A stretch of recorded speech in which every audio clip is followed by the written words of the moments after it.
be an exciting match for sure. One thing I'm concerned about for eStar is Zeratul. They might use him as a stoker. That's something that happens in Asia a lot of the time. But if he's going for picks, I don't think there's much he's going to find in the early game. There's no hero that he can really jump on and kill, especially not Tassadar, who will be able to escape pretty much anything. Now, I have to already highlight two things here. Now, first of all, we have again Shrug It Off taken for Tigers. That's something that they already used in the earlier games here. So they stay true with the build that they used before.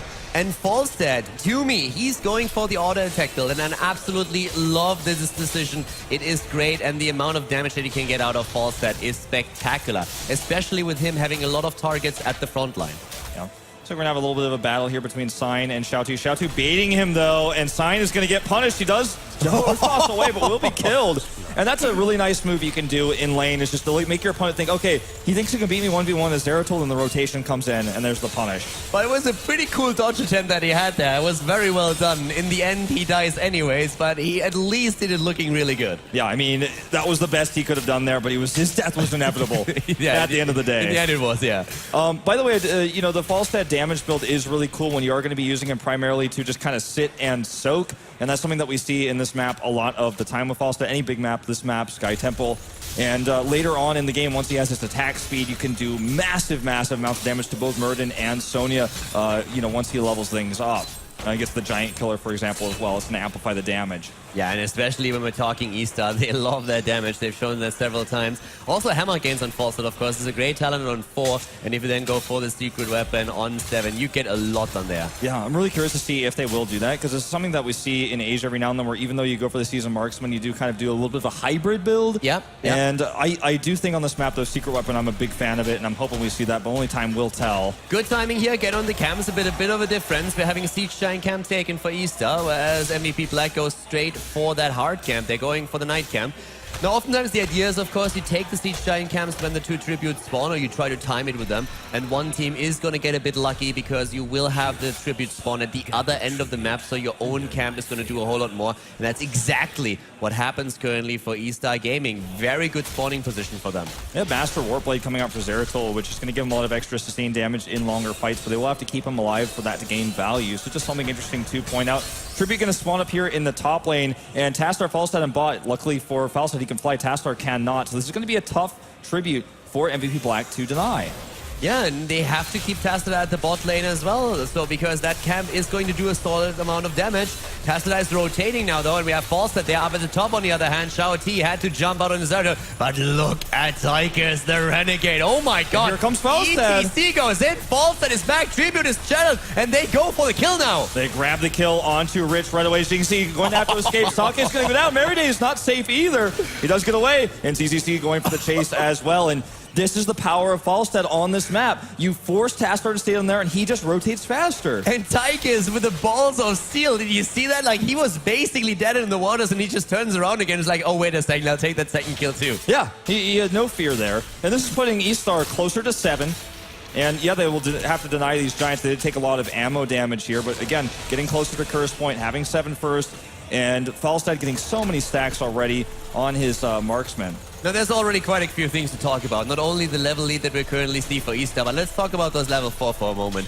Warble Blades is usually the talent that you see on basically every single Zeratul out there. And one of the main reasons why that is, of course, is because you're trying to jump the backline. You're trying to go in against those squishies that attempt to go away from you. In this case now, though, there's not really that range damage dealer that you need. Everybody is basically coming to you anyway. So extra damage on your auto attacks is pretty handy. And there's not like a range dealer who's got a teleport or a barrel roll or anything of that sort. So it's definitely going to be fine to do that sustained damage. But not if he dies first. Xiao T taking a lot of damage here. And CCC going into the front lines, though, to try to get the multi-stun, and he does. Toomey fighting over this little rock formation here as well.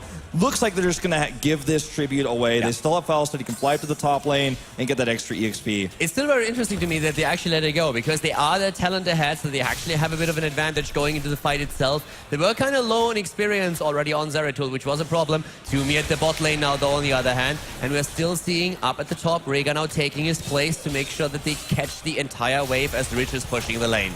Xiao T again taking a lot of damage, but will retreat here, will escape. He went for Regen Master, so he's not going to be, you know, he's not going to be too low for too long. He will heal up very quickly.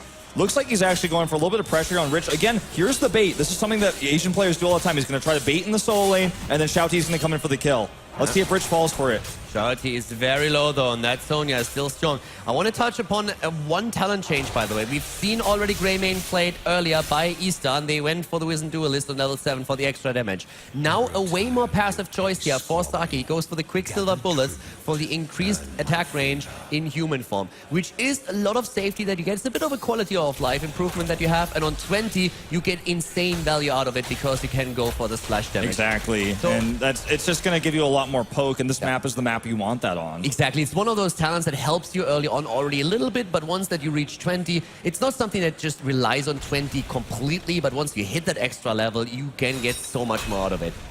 I do want to point out that the EXP lead here is surmounting a heroic lead for eStar. There's no way they're going to lose this. They're also on curse point, so right now Black just kind of has to sit back and take it. And what they want to think about now is maybe even taking a boss risky here, because I don't think they're going to be able to stop this curse. They're not going to be able to, deny that. They're not going to be able to stop a boss either. I actually think this is also the reason why they let the last tribute go, that they simply said, yes, of course, we can fight. We have the level 7, but it's a bit riskier. If we continue down this path and don't get caught, we're going to hit 10 faster with the next tribute, and then we get that for sure. Well, it looks like the tribute's not going to spawn before they get 10. Although really a sneaky move by Rich as well in the top lane to kind of sneakily get that EXP. There's going to actually fight Toomey here. Toomey going to barrel roll away, but they're just on the edge of 10. Looks like, I misspoke earlier, and they will get 10 just before that tribute, so they may be able to deny the curse. Not going to go for a risky boss move or anything like that. In fact, they're taking bruisers, which will give some pressure and relieve that tribute fight. It's actually a little bit unfortunate for them that they get anything out of this, but they make the aggressive move now against Brightwing, and that should result in a 4 drop now too. Great play, good timing too. Tribute is announced. And they, of course, sacrificed the cooldown for a kill. One talent that I also want to quickly note is that on level 7, Brightwing went into Cleanse with a double support combo, Brightwing Tassadar. They're free to do so and don't have to go for that shield. And that kill on Brightwing isn't going to be that important because she can just instantly teleport in. Exactly. So this is going to be basically a 5v5 fight. And Brightwing is going to try to maybe even clear those camps of the bot. And you know what? I really like the choice for eStar to just let this go because, again, they have that tribute advantage. Now it's just even. It looks like Xiaoti wants to go for another kill here. Not going to happen, though. Merryday quick to respond. Yeah, that cleanse is really something that I still find very interesting. But you're totally right. They let another tribute go. So once again, they find themselves in a position where they just delay it. And I have to admit that this is... It's fascinating to me. The Chinese teams, they are the teams that everyone says they want to fight, they want to go for the aggression. And sometimes it seems a little bit mindless how they actually jump into every battle that presents itself. eStar is playing a very different style right now. They are playing a very smart one, but they also have to be careful here because MVP Black, they're trying to go for it. Here comes the forced fight, and we already have Muradin in a bit of trouble. Sign is jumping out, and eStar can disengage. Now, eStar has to disengage. Xiaoti even had to waste his Void Prison there because he was caught, because Greymane was on top of him, and because Sake forced that situation, he has to back out. Now they don't have that much engage potential because Mosh Pit's still on cooldown, and so is Gus. They're going to back off, try to get these camps, try to time it right before the Merc camp. Yeah, at the same time, also, we're having a halfway completed already season Marksman as the quest talent. Also pretty important here to note for the extra damage. Besides that, 13, very close. That would give eStar again the edge over the next tribute. And as we said before, it's going to be one of those cursed tributes. This is a huge power spike at level 13 for eStar because of Giant Killer. With the auto attack abilities going forward, with even Hammergans, the secret weapon, and the seasoned marksman, Falstad is going to do a ton of damage. So Toomey is the guy to watch out for in these fights. If he's left alone, he is going to do sick damage. You said it perfectly. It's an amazing talent for them. They have also, that's the stuff now on Tychus for the extra sustain. MVP, they shouldn't fight for this tribute, but they're trying to right now. The teams are jumping in. Gust is already used. Here comes eStar. The force wall is there, but Xiaoti is just simply jumping away. The drill is on the ground, and Taiga is going for the channel. Sake wants to interrupt it. They're trying to buy some time, but he has to be careful. Sake is too far out, and he's going to fall. He falls, and look here, another mosh pit actually locking down Kyoko. It looks like he barely escaped for the time being. Sign gets out as well. Oh, Tassadar! And he's down. The force wall not strong enough. That drill did so much damage while the mosh pit was active. And with a curse, we are now seeing eStar in full pursuit. They want to have another kill. If Tiger gets the cooldown, there it is. But Brightwing with a blink kill jumping away. And ETC not in range for another power slide. Well, I do feel like Black got a nice exchange there in the fact that at that last fight, they bought a little bit of time. They wasted a little bit of curse time.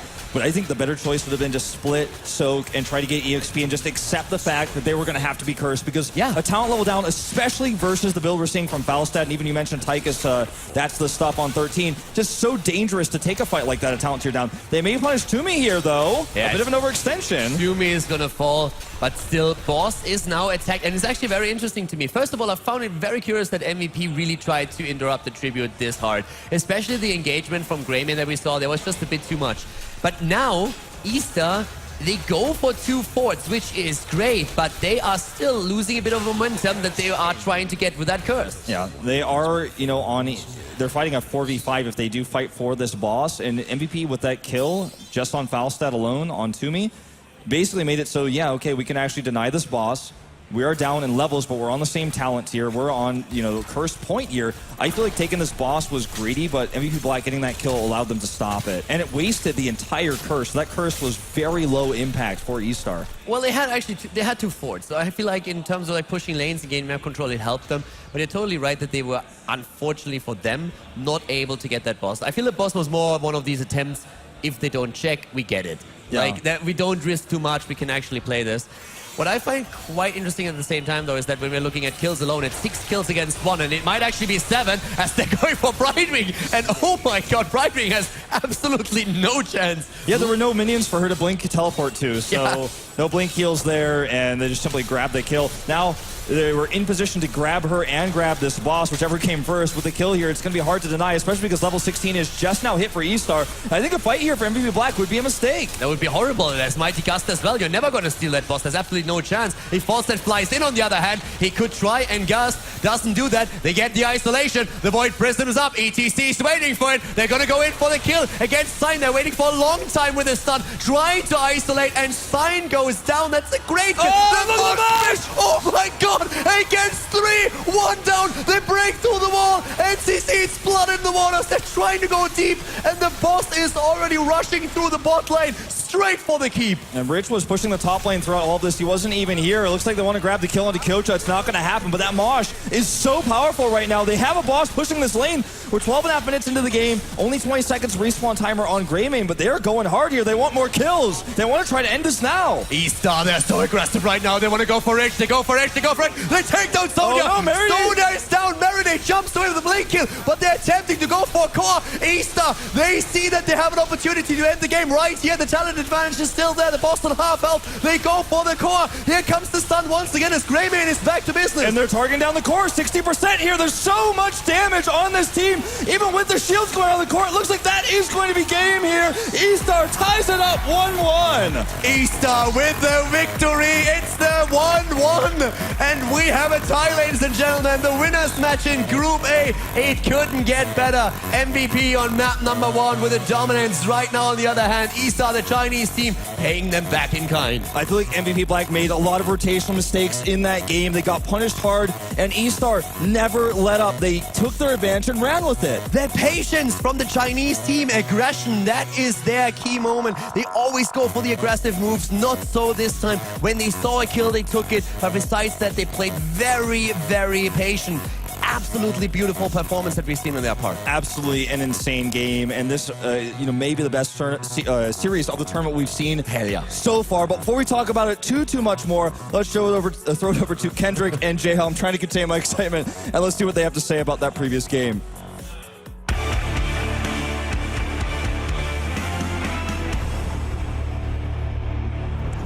Thank you, guys.